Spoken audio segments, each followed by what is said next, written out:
एक गांव में एक बहुत ही पुराना और विशाल पेड़ था। उसकी घनी छाया में लोग गर्मियों में बैठते, बच्चे खेलते, बुजुर्ग आराम करते, पक्षी उस पर घोंसला बनाते। वह पेड़ सबको बिना किसी स्वार्थ के फल, छाया, शुद्ध हवा देता। एक दिन कुछ शरारती लोगों ने कहा कि यह पेड़ बहुत बड़ा है, हम इसको काटकर बेचकर अपना अच्छा पैसा कमा सकते हैं। कुछ लोगों ने मिलकर पेड़ काटने की योजना बनाई और जब पेड़ काटने आए लकड़हारे, तभी गांव का एक बूढ़ा आदमी बोला, रुको, क्या तुम जानते हो यह पेड़ हम सबको कितनी चीज़ें देता है? यह बिना कुछ मांगे हमें फल, छाया, लकड़ी देता है और हमें हर समय ऑक्सीजन प्रदान करता है जिससे हम जीते हैं। पेड़ तो त्याग की मूर्ति है और तुम इसका अंत कर रहे हो। क्या अब यह पुराना और बूढ़ा हो गया है तो इसको आप काटेंगे? लोग थोड़ी देर के लिए रुके, फिर बूढ़े की बात उनके समझ में आ गई और उन्होंने पेड़ काटने का विचार छोड़ दिया। लोगों की आंखें खुल गईं, उन्हें अपनी गलती का एहसास हुआ। सीख: पेड़ हमें निस्वार्थ सेवा और त्याग की सीख देता है। हमें भी दूसरों की भलाई के लिए बिना स्वार्थ काम करना चाहिए। सामने वाला भले ही हमारे बारे में क्या सोच रहा है, हमें अच्छा ही उसके बारे में सोचना चाहिए। धन्यवाद।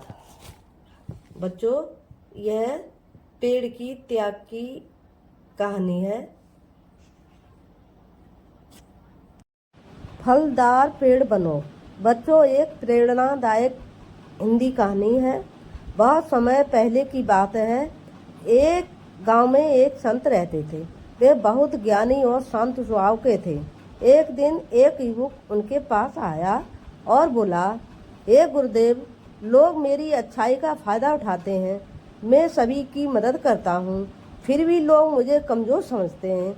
मुझे गुस्सा भी आता है, लेकिन मैं कुछ कह नहीं पाता हूँ। आप ही बताइए, मैं क्या करूँ? संत मुस्कुराए और बोले, आओ मेरे साथ चलो।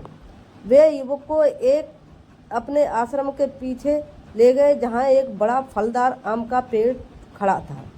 संत ने युवक से कहा, देखो इस पेड़ को, यह किसी से कुछ नहीं कहता, बस चुपचाप फल देता है।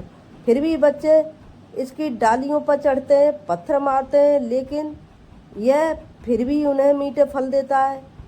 क्या यह पेड़ मूर्ख है? युवक बोला, नहीं गुरुदेव, यह तो बहुत महान है, सबको बिना भेदभाव के फल देता है। तो संत मुस्कुराए बोले, बस यही तुम्हारे सवाल का जवाब है। जीवन में ऐसा फल पेड़ बनो जो अपनी अच्छाई से दूसरों को लाभ पहुंचाए। बिना बदले की भावना के दुनिया में अच्छाई की ज़रूरत है, बदले की नहीं। युवक की आंखें खुल गईं और सिर झुकाकर संत को प्रणाम किया और एक नया दृष्टिकोण लेकर लौटा। सीख: हमें जीवन में हमेशा फलदार पेड़ की तरह विनम्र, सहनशील और उपयोगी बनना चाहिए। हमारी अच्छाई दूसरों के व्यवहार पर निर्भर नहीं होनी चाहिए, बल्कि हमारे स्वभाव का हिस्सा होनी चाहिए।